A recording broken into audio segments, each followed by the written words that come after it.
Good morning, everyone. This is Susan with the Carnegie Library, and I'm here with another book review for you. Today, I want to talk about Leave the World Behind by Rumaan. So this book is about a family who goes on vacation to Long Island. They don't have a lot of money. They've saved up for this vacation, and they go to an isolated house in Long Island. They want to get away from the daily grind of life in New York City, and they're ready to just relax and enjoy their vacation. They have a teenage son and daughter who are enjoying swimming in the pool and hanging out, so they seem to really be enjoying themselves. So everything seems to be going great. They're enjoying their vacation. They're loving this luxurious large home that they've rented, and everything's going great until one night there's a knock on the door, and there are people standing on the steps, and they say, "We own the house.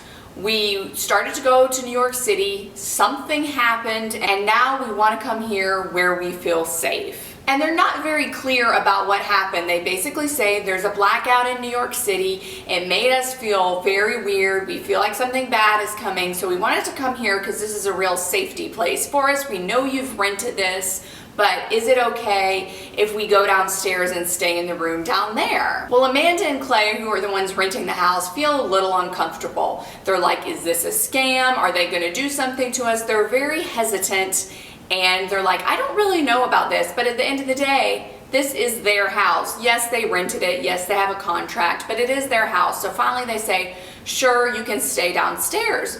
So then Amanda is like, well, let's see what's going on. So she goes and she grabs her phone. There's no more cell service. Her phone simply will not work. Now, Ruth and GH, who own the house, has said there's a complete blackout in New York City, but Amanda and Clay said, well, you know, there's not a blackout here because our electricity is still on, but their cell phones won't work.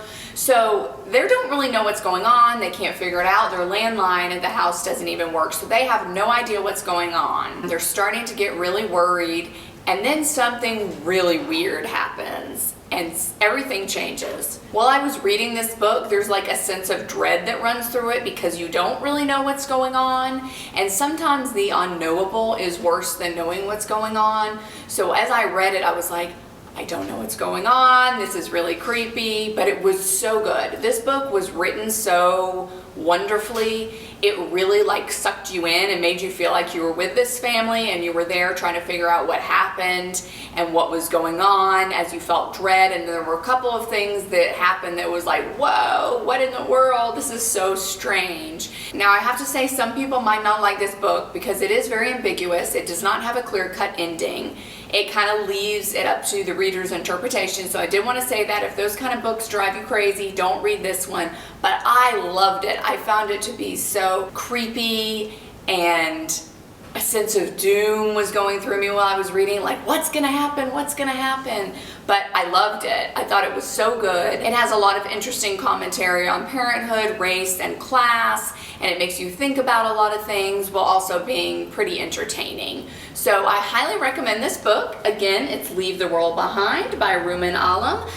Come in, check it out. It'll be here on our special shelf, and let us know what you think about it. I'm interested to hear other people's thoughts on this since this was such an unusual book. So I look forward to hearing your thoughts on that, and join me again soon for more book reviews. Thanks so much.